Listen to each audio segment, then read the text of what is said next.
On September 9th, 1995, the Sony PlayStation hit the scenes of the gaming market.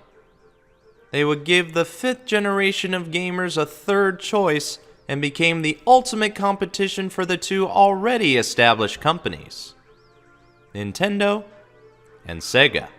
Sega themselves had already released their own next-gen console, the Saturn, on May 11th of the same year, but it couldn't hold its own against the PlayStation. Now those in the Nintendo spectrum were wondering what were they coming up with.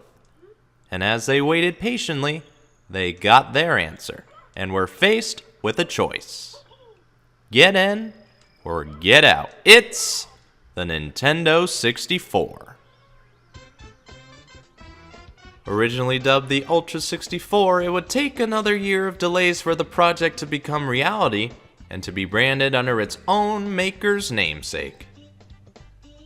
The Nintendo 64 launched on September 29th, 1996, as a 64-bit system giving users 4 times the power of the Super Nintendo.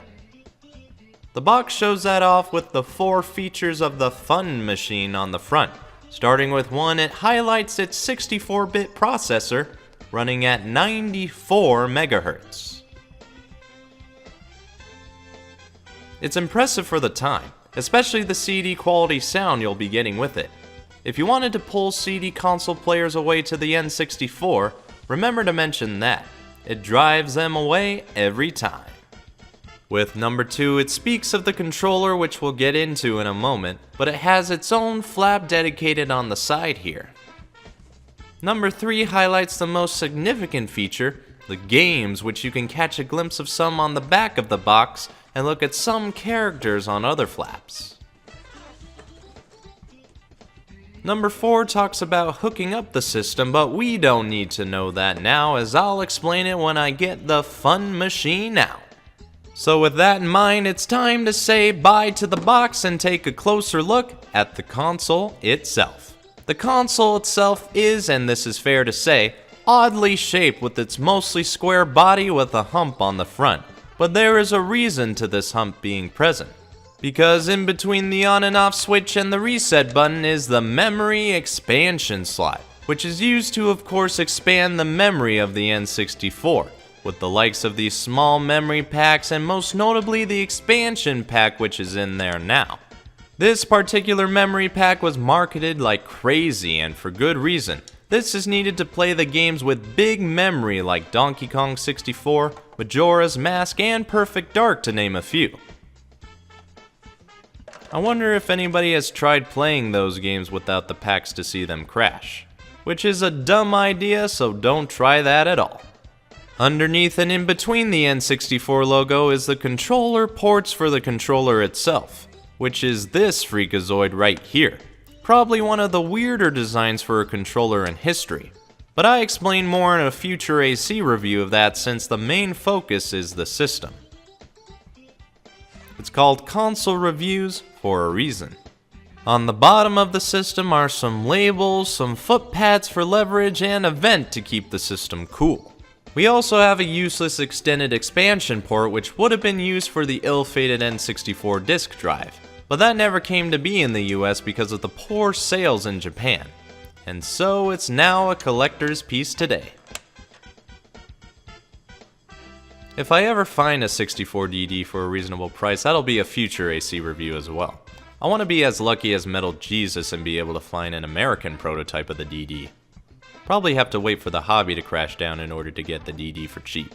But now let's turn our focus back to the system. Literally. On the back are the connectors. This one is for the AV cables and is right under the Nintendo service number for convenience sake if you don't know how to connect your 20-year-old system to the TV. And this part is for the plug, which is a pretty big part that could probably match the ColecoVision's plug in terms of size. But in any case, we now have everything connected and now we can play the games. By this time frame, the competition has moved from cartridges to a more prominent media in compact discs, but Nintendo made the odd choice of sticking with cartridges and not making a move with CDs. This wasn't the best decision for them, as they would lose a good portion of third-party support, most notably Squaresoft taking the Final Fantasy series over to the PS1. But one of the reasons cited by Nintendo themselves is that with cartridges, the games would be able to load faster unlike those on CDs, which is fair to say because a game like Sonic 3D Blast takes way too long to load up a section of the stage. It's unnecessary really, but we have cartridges so we don't have that problem. For games, the N64 has a decent library of games even without big third-party support. The system is able to brag about its own solid titles like Super Mario 64, GoldenEye 007, The Legend of Zelda Ocarina of Time, and Star Fox 64 to name a few.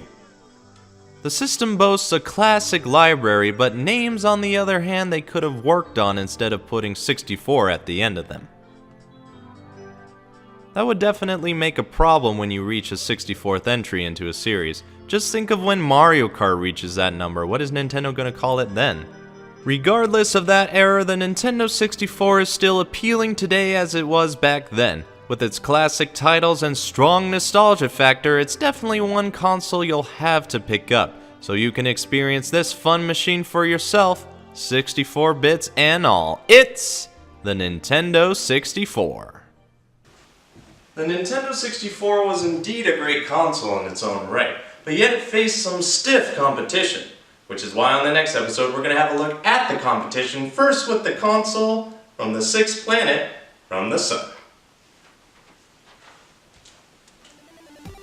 If you think I missed anything, please leave a comment. If you like what you see, leave a like. If you think others could get knowledge out of this, share this video. And if you want to see more, go ahead and subscribe. Now if you'll excuse me, nostalgia is calling.